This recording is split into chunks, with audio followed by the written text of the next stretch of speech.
Okay.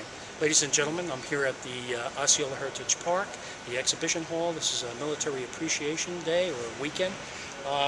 Standing here with me is Vincent Menito, Secretary Treasurer, Chapter 755 in Kissimmee, Florida. Can you explain what this is all about, Vince? The weekend or my Whatever, organization? whatever you're doing. Your organization, Okay. the weekend, and your Okay. involvement. Yeah. Well, I'm here as an officer in the local chapter of the Vietnam Veterans of America. It's a national organization. It's comprised of military veterans who served either in country or at any time during the period of the Vietnam War. And we primarily work for veterans benefits. What I have here today is a whole range of health-related information for Vietnam veterans. Unfortunately, many veterans at the time came home and they were treated very badly. And many of them today, because of things like PTSD and Agent Orange, are still suffering problems. Vietnam Veterans of America works with our national leaders in Washington to lobby Congress to work on legislation to improve the quality and the operation and the services that the Veterans Administration delivers, and also legislation that opens up many more areas.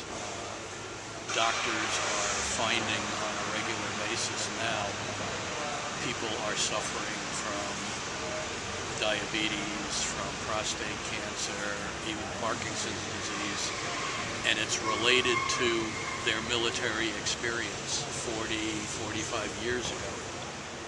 And we are working, and it's a continuous effort with the major politicians of both parties. We don't care who's in office. All we care about is people who will stand up and support the veterans and the veterans' health needs. What's the prospect for the near future regarding your involvement in your organization and getting things accomplished? Well, we have been working, obviously, with the current Congress. We are, as most of the country, I would say, is awaiting the result of the November elections, and we see if there is a change in Congress, if there's new leadership, for example, in the House of Representatives, then we will step up, as we have done every election year, and work with both the majority and the minority party. Obviously, the majority party sets the agenda, and those are the individuals that we need to spend the most time with. What I think, and this is just my personal view, it's not the organization's view, as we seem to be getting a lot of people involved this election year who don't have background or experience, particularly in our area of concern with veterans, we will have to work harder educating them.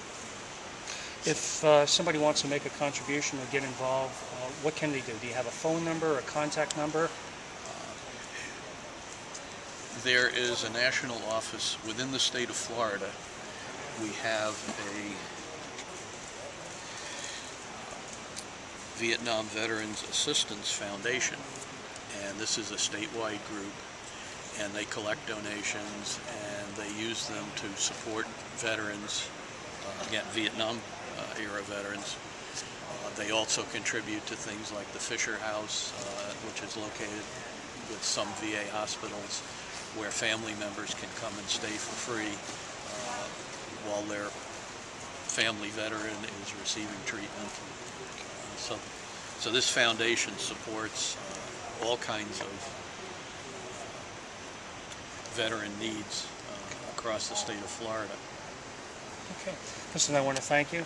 God Okay. bless for everything that you've contributed and what you sacrificed. Really appreciate it. Okay, and when you said Ronald Reagan, I have to tell you, and I don't belong to any political party, but when Social Security was raised as a problem, Mr. Reagan didn't just stand up and say, hey, I have the answer.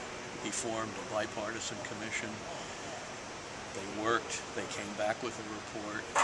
he and his people went through it, and they crafted changes, major changes, which went through Congress, both parties supporting it, and fixed Social Security for decades. Well, we've heard about changes, one administration to another going to improve it.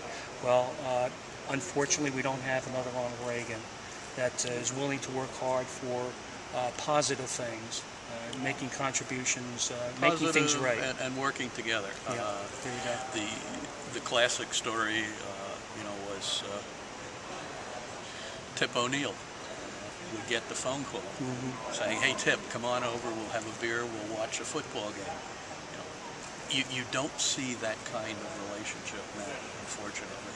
Things have deteriorated so much, and I think we need the certain level of respect and understanding that Ronald Reagan had, for example. I agree. Again, I want to thank you again for everything, and God bless, and I truly mean that. Do what I can. Okay, good.